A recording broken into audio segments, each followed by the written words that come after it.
इस फिल्म में हमें एक राजकुमार एडम की कहानी देखने मिलेगी जो कि कभी भी एक योद्धा के जैसा बनना नहीं चाहता था, जिसमें वो बचपन से काफी कमजोर था। लेकिन फिर हालातों के चलते उसे अपने ग्रह इटर्निया को छोड़कर धरती पर जाकर रहना पड़ा था, और जहाँ पर वो बड़ा भी हुआ। और फिर सालों के बाद एडम के पास्ट ने उसका पीछा करते हुए धरती पर उस पर हमला कर दिया। फिर एडम ने वहां से वापिस अपने होम प्लेनेट इटर्निया पर आकर स्वर्ड ऑफ पावर की असली शक्ति को पहचान कर हासिल किया, और उसने अपने ग्रह इटर्निया को बर्बाद करने वाले स्केलेटर से कैसे ग्रह को आजाद करवाया, यही हमें इस फिल्म में देखने मिलेगा। फिल्म की शुरुआत में हमें एडम ने बताया कि सदियों पहले ब्रह्मांड के सभी भगवानों ने मिलकर उनके ग्रह को बनाने का डिसाइड किया था, जो कि ब्रह्मांड का सबसे खूबसूरत ग्रहों में से एक था। और उन्होंने उस ग्रह को इटर्निया नाम दिया था। और उस जादुई दुनिया के अंदर इंसानों के इमेजिनेशन वाली हर एक चीज, जानवर, ड्रैगन, सभी चीजें हुआ करती थी। और एडम इटर्निया के सबसे बड़े राज्य ग्रेस्कल के कासल में रहता था, जहाँ का वो राजकुमार था। जिसमें ग्रेस्कल जगह काफी खास थी, क्योंकि भगवान ने इटर्निया ग्रह को सुरक्षित रखने के लिए एक काफी पावरफुल तलवार बनाई थी, और उसे स्वर्ड ऑफ पावर कहा जाता था। और उस तलवार से इटर्निया के ऊपर आने वाले खतरे, कोई एक योद्धा आकर तलवार और उसकी पावर से हमेशा के लिए इटर्निया को आजाद करवाने वाला था, जिसके बाद वो पूरी दुनिया का एक महान योद्धा भी बन सकता था। इसलिए उस तलवार को कासल में जब तक वो योद्धा ना आए तब तक छुपा कर रखा गया, और उसे संभालने का काम एक जादूगरनी को दिया गया था, जो कि सदियों तक वहां पर जिंदा थी। जिसमें हजारों सालों से एडम के पूर्वज ग्रेस्कल को बचा रहे थे। और एडम उसकी माँ मैरलिन के साथ हमें नजर आया, जिसमें एडम अब लड़ने की प्रैक्टिस नहीं करना चाहता था। और तब वहां पर किंजर नाम के उसके छोटे से टाइगर जैसा पेट भी था, जिसको एडम काफी कमजोर लगा, और वो उसे नहीं लगा कि वो असली राजा बन सकता है। तब मैरलिन कहती है कि बेटा, एक राजकुमार को तलवार चलाना आना ही चाहिए, इसलिए तुम्हें जाकर प्रैक्टिस करनी होगी। तब एडम मान गया। फिर एडम राज्य के बाकी बच्चों के साथ था। तब वहां पर डंकन नाम का उनका शाही गार्ड उन सभी को ट्रेनिंग दे रहा था, और उन सभी को समझा रहा था कि वो लोग अगर डरपोक रहे तो दुनिया उन्हें भुला देगी। जिसमें एडम वहां के बाकी बच्चों से काफी छोटा था। फिर वहां पर उन सभी ने तलवारबाजी की प्रैक्टिस करना शुरू कर दिया। तब एडम के पार्टनर टीला नाम की लड़की थी, जो कि डंकन की बेटी थी। तब डंकन को पता था कि एडम काफी कमजोर है, और उसने टीला और एडम को आराम से वहां पर प्रैक्टिस करने के लिए कहा। लेकिन वहां पर राजा रैंडोर आ गए, और उन्होंने देखा कि एडम काफी स्लोली लड़ता था, और डंकन ने तब वादा किया कि वो उसे जल्द से जल्द तेजी से और पावरफुल बनाकर लड़ना सिखा देगा। लेकिन रैंडर को सब्र नहीं था, और उससे एडम अभी भी काफी स्लो लगा। फिर रैंडर ने तलवार लेकर एडम से लड़ना शुरू कर दिया, और रैंडोर ने अपने बेटे एडम को तेजी दिखाकर वहीं पर हरा। जादूगरनी दिखी, जो कि परेशान थी, क्योंकि उनके ग्रह पर नर्क के शैतान स्केलेटर की आर्मी ने हमला कर दिया था। जिसमें स्केलेटर की आर्मी में काफी सारे राक्षस थे, जो कि इटर्निया की राजधानी ग्रेस्कल को अपने कब्जे में लेना चाहते थे। तब रैंडोल की फैमिली को बचाते हुए डंकन आगे बढ़ा, और बाकी शाही रक्षक में भी दूसरे बड़े बड़े योद्धा थे, जो कि आगे बढ़कर राक्षसों से लड़कर उन्हें हराते जा रहे थे। तब तक डंकन सबको हराते हुए राजा के परिवार की रक्षा कर रहा था, और वहां पर उनके सामने क्रेटोस आ गया, जो कि स्केलेटर का सेनापति था। साथ ही वो भी एक काफी खतरनाक योद्धा था। तब वहां पर दोनों लड़ने लगे, जिसमें एडम ने क्रेटोस को काफी ज्यादा पीटा, लेकिन फिर भी वहां पर क्रेटोस ने डंकन को अपने तेज हथियारों से मारकर हरा दिया था। और फिर वो उसे बॉम्ब से उड़ाने वाला था। तब वहां पर टीला आ गई, और उसने अपने घायल पिता को पकड़ लिया, और वो दोनों वहां से बॉम्ब से फटने के पहले भाग गए थे। दूसरी तरफ रैंडोर मैरलिन और एडम को अपने महल के पास पहुंचा रहा था। तब वहां पर स्केलेटर आ चुका था, जो कि अब ब्रह्मांड की सबसे पावरफुल तलवार को लेने के लिए वहां पर आया था, और उसके बाद वो भी ग्रेस्कल पर राज करना चाहता था। तब वहां पर रैंडोर आगे बढ़ा, और वो बाकी राक्षसों से लड़ने लगा। तब उन सभी ने मिलकर रैंडोर को पकड़ लिया, जिसमें स्केलेटर ने रैंडोर से उसका ताज ले लिया, और वो अपनी विच एवलिन को भी वहां पर लाया था। और अब स्केलेटर ग्रेस्कल पर राज करने के लिए पूरी तरह से तैयार था। तब तक मैरलिन एडम को लेकर जादूगरनी के पास आई। तब जादूगरनी ने एडम को कहा कि बेटा, तुम जाकर तलवार ले लो।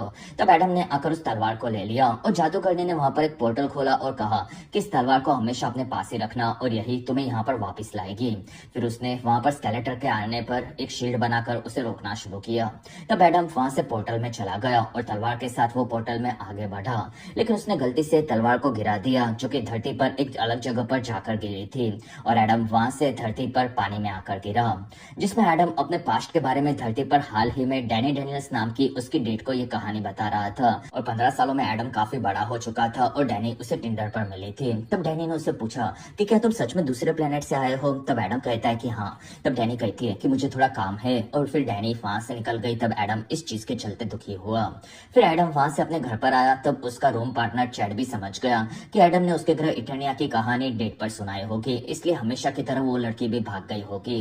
जिसमें चैड के साथ एडम के सभी करीबी लोगों को लगता था कि एडम के पेरेंट्स बचपन में मारे गए होंगे, इसलिए वो ये कहानी अपने मन में बनाता होगा। तब एडम कहता है कि ये सच नहीं है और मैं कभी भी किसी को झूठ नहीं बोलता। फिर एडम वहां से अपने कमरे में आया, जिसमें एडम ने इटर्निया की हर एक याद को पेंटिंग बना कर रखा था, जिससे वो उन्हें भूलना चाहे। और उसमें से एक तलवार भी थी जो कि एडम ने खो दी थी। और एडम अभी भी अपने परिवार को काफी ज्यादा मिस करता था। अगले दिन एडम उसके ऑफिस में आया, तब वहां पर वो कॉर्पोरेट जॉब करता था, लेकिन फिर भी वो अपने तलवार को ऑनलाइन हर जगह पर ढूंढता रहता था। साथ ही वो काफी ज्यादा काम भी करता था। रात होने पर एडम जिम में आया, तब उसे वहां पर डॉल्फ लंडग्रेन नाम का आदमी दिखा, जो कि मास्टर्स ऑफ यूनिवर्स की पहली मूवी में हीमैन का रोल कर चुका था। और उसने कहा कि बेटा तुम मेरी जगह ले रहे हो। तब एडम ने कहा कि नए बंदे लोग को आप कोई टिप देना चाहो तो मुझे दे सकते हो। तब डॉल्फ कहता है कि सबसे इंपॉर्टेंट है बैक, और अपनी बैक को हमेशा स्ट्रांग रखना, क्योंकि सब तुम्हारे बैक के पीछे बात करते हैं और वहीं से तुम्हें पावर मिलती है। तब एडम को उसकी एडवाइस काफी कूल लगी। अगले दिन एडम उसके ऑफिस में तलवार को ढूंढ रहा था, तब उसके बॉस ने उसे पीछे से देख लिया कि एडम अभी भी काम से ज्यादा तलवार में इंटरेस्टेड है। तब उसकी बॉस एडम को ऑफिस में लेकर आई और उसने उसे समझाया कि एडम, अगर तुम आगे बढ़ना चाहते हो तो तुम्हें तलवार और अपने होम प्लेनेट की कहानियों को भूलना होगा, वरना तुम काम से कभी भी निकाले जा सकते हो।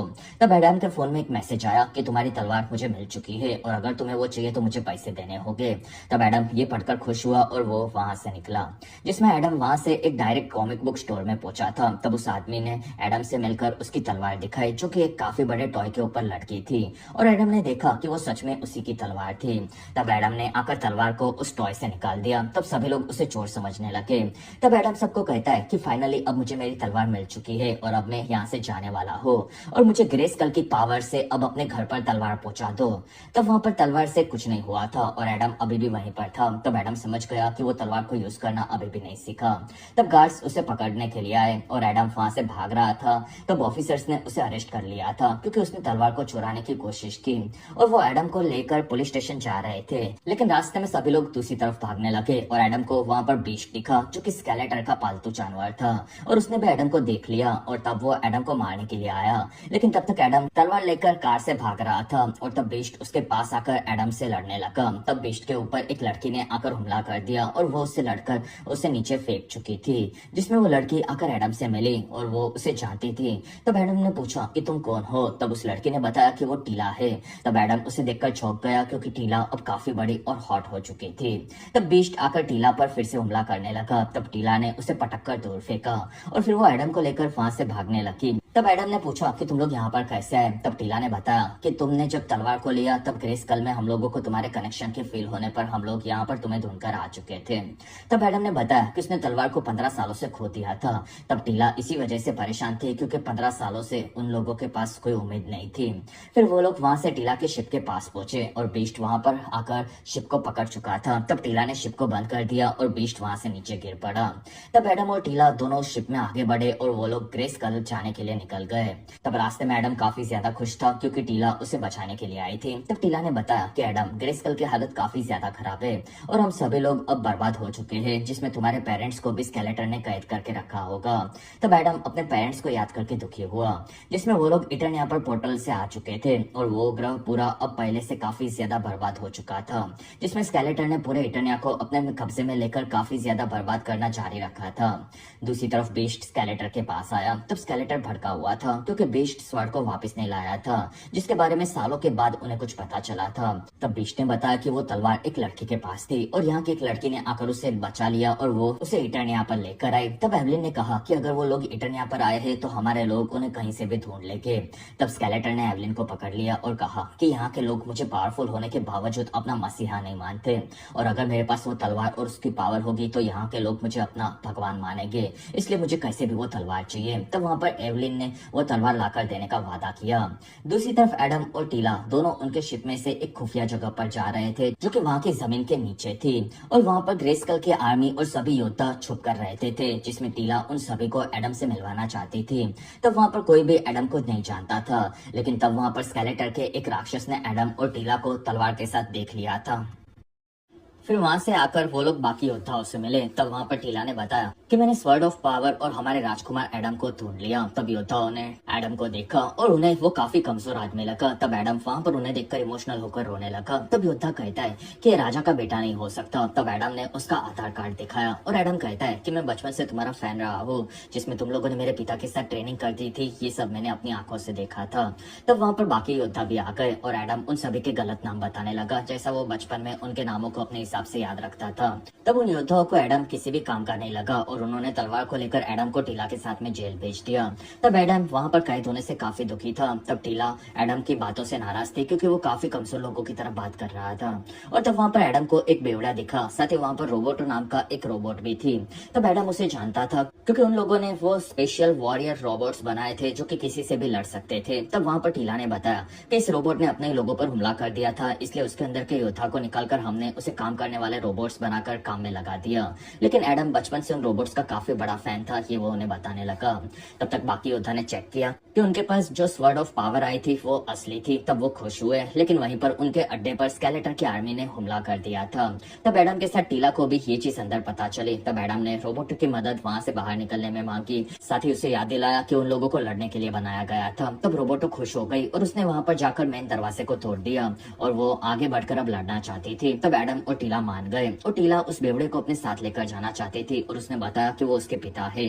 तब एडम चौंक गया क्योंकि वो उसके टीचर डंकन थे और वो अब वहाँ से उनके साथ नहीं जाना चाहते थे। तब एडम ने उन्हें याद दिलाया कि डंकन उन्हें बचपन में ट्रेन किया करते थे, साथ ही उस वक्त पर वो उसे काफी कमजोर समझते थे। तब वहाँ पर डंकन को उल्टी हो गई और उसे एडम याद नहीं था। फिर वो लोग वहाँ से रोबोटों की मदद से डंकन को लेकर निकल गए। तब तक बाहर राक्षसों ने योद्धाओं को हराना शुरू कर दिया था। तब एक योद्धा ने घायल हालत में एडम को तलवार लेकर जाकर वहाँ से भागने के लिए कहा। तब एडम वहाँ से तलवार के साथ निकला और वो लोग वहाँ से शिप के पास आए। तब उन्हें वहाँ पर क्रेटोस दिखा। तब डंकन उसे देखकर डर गया। तब एडम कहता है कि मैं उससे बात करके उसे सुधार सकता हूँ और मैं अपने ऑफिस में भी यही करता हूँ। फिर एडम वहाँ से क्रेटोस के पास गया और वो उसे ये सब छोड़कर सुधर जाने के लिए समझा रहा था। तब क्रेटोस एडम को मारने लगा और एडम वहाँ पर उससे बच रहा था। तब टीला ने उसे तलवार को यूज करने के लिए कहा। तब एडम ने अपनी स्वर्ड को छुआ और उसे छूते ही उसे जादू करने दिखी और उसने एडम को जादुई वर्ड्स बोलने के लिए कहा। तब एडम ने वहाँ पर स्वर्ड को लिया और कहा कि बाय द पावर ऑफ ग्रेस्कल। तब वहाँ पर आसमान चमकने लगा और आसमानी शक्ति वहाँ से तलवार में आने लगी और एडम वहाँ से हवा में उड़ा और उसके कपड़े बदल चुके थे, जिसमें वो अब एक काफी शक्तिशाली योद्धा बन चुका था। फिर एडम वहाँ से आगे बढ़ा और वो क्रेटोस से लड़ने लगा, जिसमें एडम के शरीर के अंदर भी गजब की सुपर स्ट्रेंथ आ चुकी थी। तब ये देखकर वहाँ पर टीला खुश हुई। फिर एडम वहाँ से क्रेटोस को दूर फेंकने लगा और उसकी गन से उसने वहाँ के सारे राक्षसों को मार दिया। फिर एडम वहाँ से उसकी टीम के साथ शिप में बैठकर निकल रहा था। तब उन लोगों को जाते हुए वहाँ पर स्केलेटर ने देख लिया और वो काफी ज्यादा भड़का हुआ था, जिसमें उन लोगों के पीछे स्केलेटर के कई सारे शिप्स को उसने भेज दिए थे जो कि उन्हें मारने वाले थे। तब एडम अपनी शिप में से बाहर निकला और वो आगे बढ़कर बाकी शिप्स को बर्बाद करने लगा और कूद कूद कर वो दुश्मनों में के शिप में बैठकर वापस अपने शिप पर आ गया। तब एक शिप उसे काटने के लिए आ रही थी। तब वहाँ पर एडम ने अपने हाथों से उसकी ब्लेड को पकड़ लिया और उसे दूर फेंक कर दुश्मनों को खत्म कर दिया। लेकिन तब तक उनका प्लेन जमीन में क्रैश हो चुका था और एडम वहाँ से नीचे जंगल में गिर पड़ा। दूसरी तरफ स्केलेटर ने ग्रेस्कल की पूरी आर्मी को पकड़ लिया था और वो जानना चाहता था कि पावर स्वॉर्ड को यूज करने वाला लड़का कौन था। तब किसी ने कुछ नहीं बताया। तब स्केलेटर ने अपनी छड़ी से एक आदमी को वहीं पर मार दिया और तब उनके योद्धाओं ने अपने लोगों को बचाने के लिए कहा कि वो लड़का हमारे राजा रैंडोर का बेटा प्रिंस एडम था, जो कि अब वापस आ चुका है। दूसरी तरफ शिप के अंदर डंकन को उसका एक बॉक्स मिला और उसके अंदर उसके पुराने कपड़े रखे हुए थे।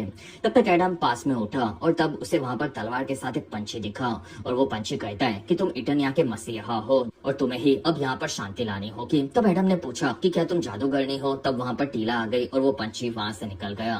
तब एडम को वहाँ पर वो पंछी जादूगरनी जैसा लगा। तब टीला ने देखा कि एडम अभी भी पूरी तरह से ठीक था। फिर वहाँ से दोनों शिप के पास वापस आए। तब डंकन सालों के बाद अपने पुराने लुक में आ गया था और वो कहता है कि आज की लड़ाई के बाद मैं अपने पुराने योद्धा के रूप में वापस आने के बारे में सोच रहा हूँ और अच्छा हुआ कि आज हम लोग जिंदा बच गए। और तब वहाँ पर टीला ये सुनकर भड़क गई और वो कहती है कि मेरे डैड कभी भी ऐसी बातें नहीं करते हैं और 15 सालों से आप मुझे मेरे डैड जैसे कभी नहीं लगे। और फिर वो नाराज होकर वहाँ से चली गई। तब डंकन वहाँ पर एडम की तारीफ करने लगा क्योंकि वो स्वॉर्ड चलाते हुए बहादुर बन चुका था, जबकि वो पहले काफी कमजोर लड़का हुआ करता था, जिसमें डंकन खुद से नाराज था क्योंकि उसने राज परिवार परिवार की रक्षा करने की कसम खाई थी, लेकिन वो उसमें फेल हुआ था और इसी वजह से वो नहीं चाहता था कि टीला के साथ भी ऐसा हो। तब एडम कहता है कि डंकन, आप अभी भी पहले जैसी बातें करते हो। फिर एडम वहां से टीला की मदद शिप को उठाकर कर रहा था। तब टीला उसकी शक्ति से इम्प्रेस हो गई और उसने अपने प्लेन को ठीक करना शुरू कर दिया। तब वहाँ पर टीला ने बताया कि उसने एडम को काफी ज्यादा मिस भी किया था। तब एडम ने अपने प्यार का इजहार करना शुरू कर दिया था, लेकिन वहीं पर टीला ने बताया कि वो दोनों सिर्फ दोस्त थे। तब वहाँ पर एडम मान गया। वहीं पर आसमान का रंग बदल गया और सबके सामने वहाँ पर स्केलेटर आ चुका था, जो कि पूरे ग्रह पर अपना मैसेज देने लगा। और स्केलेटर ने एडम को चैलेंज किया और कहा कि अगर अपने माता पिता को देखना चाहते हो तो मेरे महल में आ जाओ, वरना मैं उन्हें और ज्यादा तड़पाऊंगा, और अगर तुम वैसा नहीं चाहते तो तुम्हें अपनी तलवार भी मुझे देनी होगी। तब एडम वहाँ पर जाना चाहता था, लेकिन टीला ने कहा कि स्केलेटर को तुम्हारी तलवार की पावर नहीं मिलनी चाहिए, वरना वो सब बर्बाद कर देगा। तब एडम कहता है कि इसी तलवार से मैं उसे मार दूंगा और अपने परिवार को मैं ऐसे तो नहीं छोड़ सकता। तब सभी लोग उसका साथ देने के लिए मान गए और एक काफी लंबा सफर तय करके वो लोग स्केलेटर के किले के पास पहुंचे, जो कि एक ज्वालामुखी के ऊपर था। तब वहाँ पर एवलिन ने आकर एडम को देखा और उसने बाकी सभी लोगों को कैद करने के लिए कहा और एडम को स्केलेटर के पास भेजने के लिए कहा। फिर वहां से एडम स्केलेटर के पास आया और उसने अपनी तलवार निकाली और वो पीछे से स्केलेटर को मारने वाला था, लेकिन वहीं पर स्केलेटर ने अपने साथ रैंडोर को खड़ा किया था और उसने कहा कि देखो तुम्हारा बेटा आ चुका है। तब वहां पर रैंडोर अपने बेटे एडम को असली मर्द के अवतार में देखकर चौंक गया और वो दोनों बाप बेटे सालों के बाद एक दूसरे को देखकर इमोशनल हो गए। तब स्केलेटर ने तलवार मांगी, तब एडम ने मना कर दिया। तब स्केलेटर ने अपने कई सारे राक्षसों को एडम के पास तलवार लेने के लिए भेजा। तब एडम आगे बढ़ा और वो अकेला अपनी तलवार के साथ उन सभी से लड़ने लगा। और अगर आप अभी तक इस वीडियो को एंजॉय कर रहे हो तो प्लीज इस वीडियो को लाइक, कमेंट और शेयर, साथ ही चैनल को सब्सक्राइब जरूर करें। और इस वीडियो पर मेरा 1000 लाइक्स और 1 लाख हाइप्स का टारगेट आपको कैसे भी खत्म करना होगा। फिर वहां पर सभी को मारकर एडम स्केलेटर के पास वापस आया। तब वहां पर एवलिन ने अपनी पावर से एडम को रोक दिया था। तब एडम ने वहां पर तलवार से एक छोटा सा पावर ब्लास्ट छोड़ा, जो कि दीवार पर जाकर लगा और वो दीवार वहां से रैंडोर के ऊपर गिर पड़ी। तब एडम ने तलवार फेंककर पत्थरों से रैंडोर को बाहर निकाला। तब रैंडोर वहां पर मर रहा था और रैंडोर कहता है कि बेटा तुम अब काफी बदल चुके हो और तुम्हें सालों के बाद देखकर मैं काफी ज्यादा खुश हुआ हूँ। तब एडम कहता है कि पापा अब मैं वैसा बन गया जैसा आप हमेशा से मुझे देखना चाहते थे। तब वहाँ पर रैंडोर कहता है कि नहीं बेटा, मैं हमेशा से तुम्हें जैसे तुम थे वैसे ही देखना चाहता था, बस इस दुनिया के लिए मुझे तुम्हें तैयार करना था, इसलिए मुझे ये सब करना पड़ा। और ये दुनिया काफी बहराम है और काश उस वक्त पर तुम जैसे हो वैसे ही हमेशा के लिए रहते और मैं तुम्हें समझ पाता। और वहीं पर रैंडोर मारा गया। तब एडम वहाँ पर काफी दुखी हुआ। वहीं पर एडम के सर पर वार करके स्केलेटर ने उसे बेहोश करके उसकी तलवार ले ली थी, जिसमें एडम उसके असली रूप में आ चुका था और उसे जेल में बाकी लोगों के साथ डाल दिया गया। तब रानी मैरलिन वहां से आगे बढ़ी और उसने आकर अपने बेटे को देखा। तब दोनों माँ बेटे मिले और वो दोनों रैंडोर के मरने से काफी ज्यादा दुखी हुए। दूसरी तरफ स्केलेटर ने स्वर्ड को लिया और वहां उसके मंत्र को बोलना शुरू किया, लेकिन तब उस तलवार से स्केलेटर को कोई भी पावर नहीं मिली थी। तब स्केलेटर के साथ वहाँ पर एवलिन भी चौकी हुई थी। तब स्केलेटर ने वहाँ पर एवलिन को पकड़ लिया और उससे पूछा कि ये काम क्यों नहीं कर रही। तब एवलिन कहती है कि शायद ये उसके घर यानी कि ग्रेस्कल में ही काम करती होगी। तब स्केलेटर कहता है कि ये वहाँ पर काम करनी चाहिए, वरना मैं तुम्हें जिंदा नहीं छोड़ूंगा। और फिर वो सभी लोग वहाँ से निकले। तब तक डंकन आकर एडम से मिला और वो कहता है कि एडम, मुझे पता है कि तुम अपने पिता के मरने से काफी दुखी हो और ये चीजें मैं भी समझता हूँ, जिसमें मेरी बेटी भी मुझे काफी निकम्मा समझती है और काश मैं तुम सभी को निराश ना करता। तब एडम कहता है कि आपने मुझे बचपन में एक बात कही थी कि हम लोग लड़ते वक्त इसलिए गिरते हैं क्योंकि हमें बाद में खड़े होने का मौका मिल सके, और हम सभी लोगों को मिलकर अब यही करना चाहिए। तब वहाँ पर डंकन मान गया और वहीं पर क्रिंजर आकर एडम से मिला और वो उसे चाटने लगा, जिसमें एडम का पेट अब काफी बड़ा हो चुका था। तब वहाँ एडम खुश हुआ, जिसमें ग्रेस्कल की पूरी आर्मी भी वहीं पर थी। तब एडम ने वहाँ पर सबको इकट्ठा किया और वो बताने लगा कि अगर हम सभी को यहाँ से निकलना है तो हम सभी को साथ में एक दूसरे की मदद करनी होगी और हमारे ग्रह को वापस लेने के लिए हमें साथ में लड़ना होगा, जिसमें ये चीज मैंने धरती पर सीखी थी। तब वहाँ पर सभी लोग उनके राज्यों को आजाद करवाने के लिए साथ में मदद करने के लिए तैयार थे। दूसरी तरफ स्केलेटर ग्रेस्कल के महल में आ चुका था और वहाँ पर उसने क्रेटोस को वहाँ पर जो भी लोग आए उन सभी को मार देने के लिए कहा। फिर वो अपनी टीम के साथ महल में घुसा। तब तक डंकन ने रोबोटों को कुछ भी उल्टा सीधा करने से मना कर दिया और उसके शरीर के अंदर एक वॉरियर का प्लग लगा दिया था, जिसके चलते उसका वॉरियर मोड एक्टिवेट हो गया और उसके सारे हथियार रोबोट से बाहर आने लगे। फिर रोबोटों के साथ सभी लोगों ने मिलकर वहाँ के कैद पर हमला किया और उसकी जेल को तोड़ दिया। फिर वो लोग आगे बढ़े और वहाँ के राक्षसों को पकड़कर उन्हें मारने लगे और कुछ ही देर बाद उनके सभी शिप्स को लेकर वो काफी बड़ी मात्रा में ग्रेस्कल पर आ चुके थे और उन्होंने वहाँ के राक्षसों पर हमला कर दिया, जिसमें वहाँ सभी लोगों के बीच में एक काफी भयंकर लड़ाई शुरू हो चुकी थी। तब उनके एक शिप में से एडम उसकी टीम के साथ वहां से नीचे आया। फिर एडम और टीला बाकी लोगों को बाहर रुकने के लिए कह रहे थे और फिर वो लोग डंकन से मिले। फिर उन सभी को वहीं पर छोड़कर क्रिंजर पर बैठकर वो दोनों आगे बढ़े और तब उन्हें वहां पर देखकर बाकी राक्षस डर गए थे और उन सभी राक्षसों को मारते हुए वो लोग अंदर घुसे, जिसमें एडम ने वहां पर जाकर स्वॉर्ड को वापस ले लिया। तब वहां पर टीला एवलिन से लड़ रही थी और बीस्ट और क्रिंजर की भी लड़ाई शुरू हो चुकी थी। दूसरी तरफ क्रेटोस ने डंकन और रोबोटो पर हमला कर दिया। तब रोबोटो ने डंकन को बचाने के लिए अपनी जान की कुर्बानी दे दी और क्रेटोस ने उसके छितरे उड़ा दिए थे। तब डंकन ये देखकर भड़क गया और उसने आगे बढ़कर क्रेटोस के शिप में घुसकर उस पर हमला कर दिया और उसके मुंह को फाड़कर उसके अंदर बॉम्ब लगा दिया, जिसमें डंकन ने उसके पूरे शिप के चिथड़े उड़ा दिए। फिर डंकन आकर रोबोटो को देख रहा था, तब उसे उसका सर मिल गया जिसमें वो अभी भी ठीक था। तब डंकन खुश हुआ। तब तक स्केलेटर एडम पर भड़का हुआ था और स्केलेटर ने अपने लेजर से एडम पर हमला कर दिया, जो कि स्वॉर्ड से वो रोक रहा था। तब स्वॉर्ड के ऊपर असर पड़ने लगा और वो कमजोर होने लगी और कुछ ही देर में उसके कई सारे टुकड़े हो चुके थे। तब वहाँ पर एडम के साथ सभी लोग ये देखकर चौंके हुए थे। तब स्केलेटर को भी वो स्वॉर्ड काफी कमजोर लगी, जिसमें स्केलेटर ने एडम को पकड़ लिया और वो उसके दिमाग में घुस रहा था, जिसमें एडम धरती पर जिस जगह पर जाता था वहाँ पर याद करके एडम को वो काफी ज्यादा तड़पाने लगा। और प्रेजेंट में स्केलेटर ने एडम को उठा लिया और उसके शरीर में टूटी हुई तलवार घुसाकर उसे वहीं पर मार दिया। तब एडम वहाँ से खुद को धरती के अपने रूम में महसूस करने लगा और तब उसे बाकी पेपर्स के साथ जादूगरनी की भी पेंटिंग दिखी, जो कि उसने याद करने के लिए रखी थी। और वहाँ पर उसे फिर से पंछी दिखा, जो कि एडम से बात करने लगा और वो पंछी कहता है कि एडम उठ जाओ। तब एडम ने पूछा कि क्या तुम जादूगरनी हो? तब पंछी कहता है कि हाँ। तब एडम कहता है कि मैं अब उठ नहीं सकता और ना ही कुछ कर सकता हूँ, क्योंकि वो पावर देने वाली तलवार टूट चुकी है और इसी वजह से मैं लड़ भी नहीं पाऊंगा।